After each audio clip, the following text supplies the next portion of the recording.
Budget ಮಂಡನೆಗೂ ಮುನ್ನ BJP ವಿಧಾನಸೌಧದಲ್ಲಿ ಪ್ರತಿಭಟನೆಯನ್ನ ಮಾಡ್ತಾ ಇದೆ. ವಿಧಾನಸೌಧದ ಗಾಂಧಿ ಪ್ರತಿಮೆ ಬಳಿ ಬಿಜೆಪಿಗರು ಪ್ರೊಟೆಸ್ಟ್. ಕಳೆದ 2 ಬಜೆಟ್ನಲ್ಲಿ ಅಭಿವೃದ್ಧಿಗೆ ಹಣವನ್ನ ಕೊಟ್ಟಿಲ್ಲ, ಈಗಲಾದರೂ ಕೊಡಿ ಅಂತ.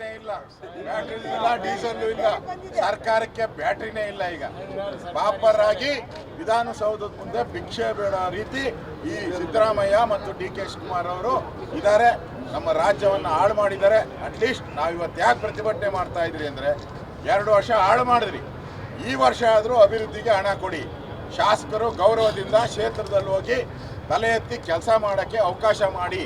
ಮನೆಯಾಳ ಕಾಂಗ್ರೆಸ್ ಅವರೇ ಇನ್ನಾದರೂ ಬುದ್ಧಿ ಕಲೀರಿ ಅಂತೇಳಿ ನಾವು ಈ ಹೋರಾಟವನ್ನು ಮಾಡ್ತಾ ಇದ್ದೀವಿ.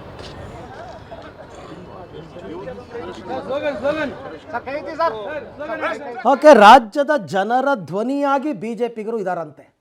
ರಾಜ್ಯದ ಜನರು ಏನು ಕೇಳ್ತಿದ್ದಾರೆ ಅದನ್ನು ನಾವು ಇಲ್ಲಿ ಇಡ್ತಾ ಇದ್ದೀವಿ ಮತ್ತು ಅದಕ್ಕೋಸ್ಕರ ಹೋರಾಟ ಮಾಡ್ತಾ ಇದ್ದೀವಿ. ಕಳೆದ 2 ವರ್ಷದಿಂದ ದುಡ್ಡು ಕೊಟ್ಟಿಲ್ಲ, ಕಾಂಗ್ರೆಸ್ ಶಾಸಕರಿಗೆ ದುಡ್ಡು ಕೊಟ್ಟಿಲ್ಲ, ಇನ್ನು ಬಿಜೆಪಿ ಶಾಸಕರಿಗೆ ಅಭಿವೃದ್ಧಿಗೆ ದುಡ್ಡು ಕೊಡೋದು ಉಂಟಾ?